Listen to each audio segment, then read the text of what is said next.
இன்னைக்கு அவர் எங்க இருக்கிறாரு, எந்த கூட்டணியில் இருக்கிறாரு, அவருனால தமிழக மக்களுக்கு நல்லது நடக்குதா, திராவிட முன்னேற்ற கழகத்தினுடைய ஆட்சியில் அண்ணன் திருமாவளவன் அவர்கள் சந்தோஷமா இருக்கிறாங்களா அப்படிங்கிற கேள்வியைத்தான் பத்திரிகை நண்பர்கள் கேட்கணும்.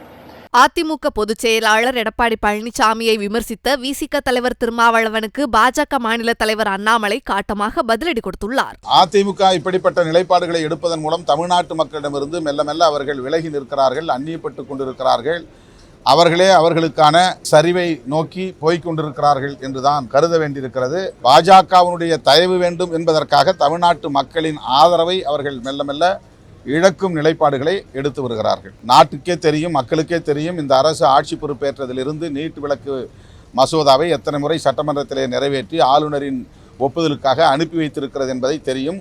ஒரு மாநில அரசு இதை தாண்டி என்ன செய்ய முடியும் என்பதை அவர்கள் விளக்க வேண்டும்.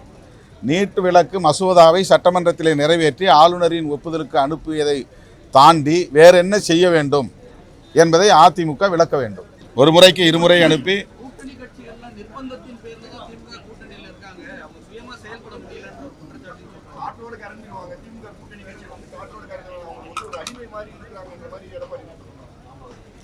அது ஒரு விரக்தியின் வெளிப்பாடு.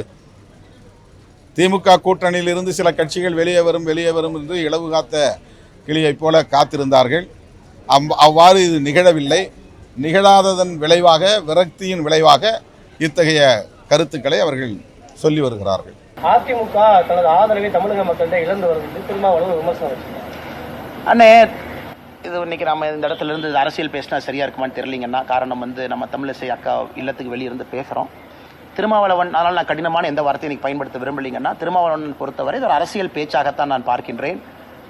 இன்னைக்கு அவர் எங்க இருக்கிறாரு, எந்த கூட்டணியில் இருக்கிறாரு, அவருனால தமிழக மக்களுக்கு நல்லது நடக்குதா, திராவிட முன்னேற்ற கழகத்தினுடைய ஆட்சியில் அண்ணன் திருமாவளவன் அவர்கள் சந்தோஷமா இருக்கிறாங்களா அப்படிங்கிற கேள்வியைத்தான் பத்திரிகை நண்பர்கள் கேட்கணும்.